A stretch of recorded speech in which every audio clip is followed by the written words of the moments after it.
Now, forgive me, but today's going to be a bit of a meta video. I don't have any specific news to discuss, but I've got a growing feeling that not. I've been talking a lot about inflation lately, and about how specific prices are going up, and how that is masked by the CPI, and how even though the CPI just isn't going up that much, you can see all these different places in the economy where prices are rising exponentially. But what I haven't talked about is what that means for, or I shouldn't say that. I haven't talked about people so much. I've talked a lot about prices. And the fact is that all of these prices only go up so long as consumers are willing to pay for them, and producers, continue to raise their prices. And what I think is happening is that inflation expectations are starting to pick up. It seems to me, just from the watching, reading the news every day, listening to ordinary people talk, looking at, general prices that aren't in, commodities and things like that. I think that there is now a pretty strong narrative in much of this country that inflation is here to stay, and that this is, just a part of the current, economic dynamic.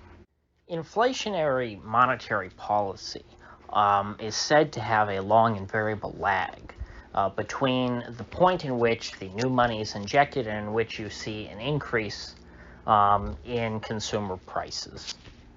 And that lag exists because of a normalcy bias on the part of many Americans. Again, this is in part. There's also other more complicated reasons, namely the Cantillon effect or Cantillon effect, whatever you want to call it.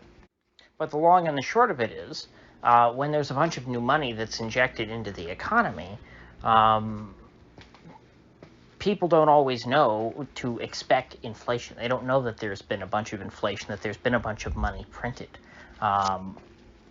And so to the extent that there are price increases as a result of that inflation, it is due purely to, supply and demand, which takes some time to react. Initially, there might be shortages. We've certainly seen a lot of shortages in this country. But eventually, those shortages give way to price increases, which allow markets to equilibrate. But once expectations shift from prices being stable to moderate to high inflation, once people start to expect inflation, they start preemptively raising prices, and they, as consumers, start to accept price increases more and more. This is kind of what people like Peter Schiff mean when they say letting the inflation genie out of the bottle. Once inflation works its way into the zeitgeist of the common man, it has a way of perpetuating itself. And of course, it's not totally self-perpetuating. If you stopped increasing the money supply, prices would stop going up because people wouldn't be able to afford to pay continually higher and higher prices. But what would happen is that monetary policy would lose any real effect. Money at that point would become almost a neutral factor, and increasing the money supply would not have any real impact on the real economy. It would not lead to as many economic distortions because market participants would anticipate that inflation. They would know that that increase in new money is coming, and they would raise prices accordingly. There would be no shortages or surpluses of various goods. Monetary policy would no longer become a tool to manipulate market forces to try and shift, wealth from, one group of people to another. And so what we've witnessed, this, I guess, economic miracle since 2008, in which the U.S. Federal Reserve has printed lots and lots of money, made a lot of people very, very rich without creating a bunch of inflation. That was a unique case. The reason why we did not see consumer prices increase over that period in a proportionate level, to that in which, proportionate to the amount of money that was created by the Fed, was because that money was trapped in assets, and all it did was boost asset prices, not consumer prices, because that money was not being injected into the consumer economy.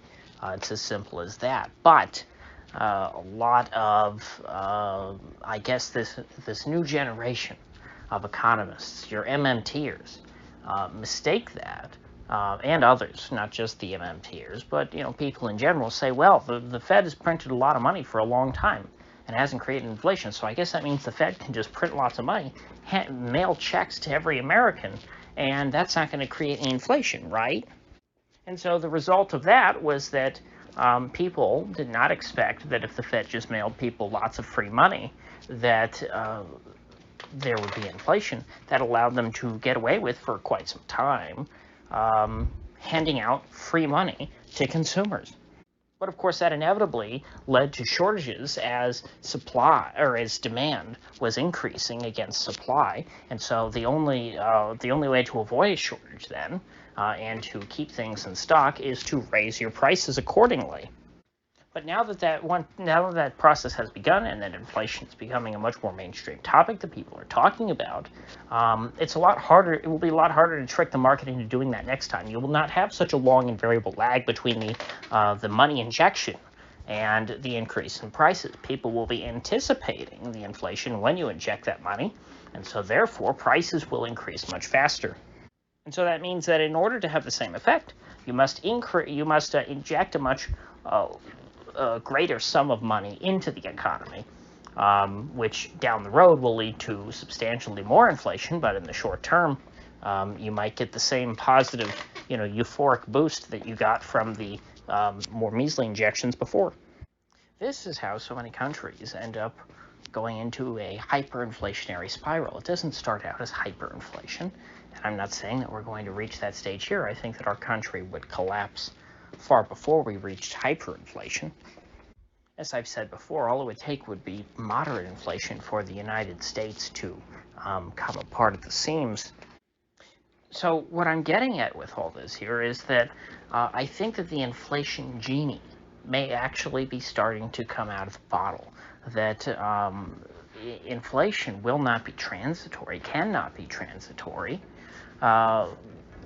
because one, the federal government and the Fed are not going to stop injecting new money into the economy because they know that the bubble will deflate if they don't do that, so they will continue to do it. But now they are building in inflation expectations into the economy, which will effectively neuter their policy response in the future. And so I think, again, I've talked about before, I think that this fall is going to be a very definitive moment in the current crisis. I think that by then the Fed will have to make a very difficult decision.